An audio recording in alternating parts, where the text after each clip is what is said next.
Assalamu alaikum warahmatullah. So in the Arabic lesson today, we are going to do another topic that's about special mudaf. Basically, we did mudaf and mudaf ilayh.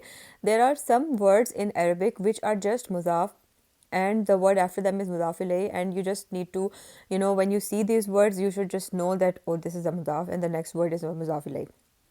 And this is just some vocabulary of like these words, and it's very good that we know them, so that whenever in the Quran we see them, we know that the word that is coming after them is a mudaf ilayh, and this combination, like, it's a mudaf and mudaf ilayh.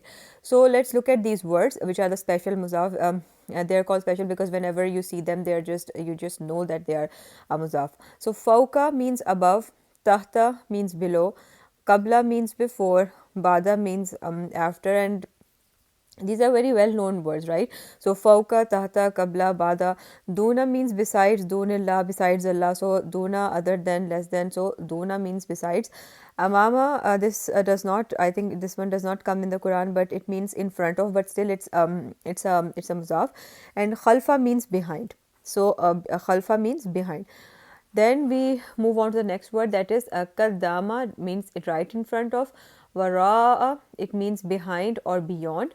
Lada means in the presence of. Baina means, it's a very known word, baina means between. Hawla means surrounding, ma hawlahu, so it's surrounding, and inda means with. And then there is ma, it means with also and in support of, and min ladun, it means especially from. So let's look at these words again there, and whenever you see these words in the Quran, you should know that they are muzaf. Fauka means above, tahta means below, qabla means before, bada means after, duna means besides. That's not like amama means in front of, khalfa means behind.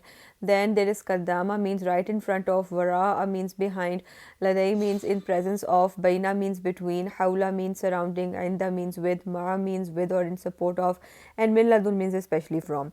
So be familiar with these words, and when you see these words, you know that they are muzaf.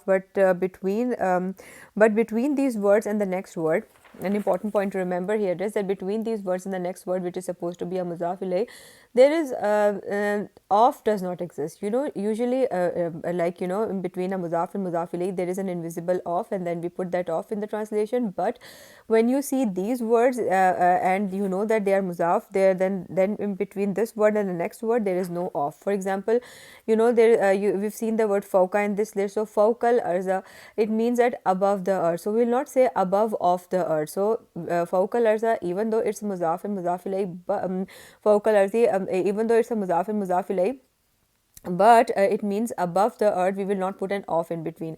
Then there is tahta shajarati, it means that under the tree. So we will not say under of the tree, it's under the tree. So even if we see tahta, we know that it's a muzaf, and this one is muzaf ilayh, but in this combination, we will not put an off in between. So this was just an additional topic about special muzaf, and whenever we see these words, we should just immediately know that they are muzaf, and the next word is muzaf ilayh, but there is no off in between them. So this was today's topic. It was just a small topic, but these words, you should know the meanings of them, because it will become really handy when we are reading the Quran. Whenever these words come, we'll be able to know what they mean. So that's all for today. Fi aman Allah.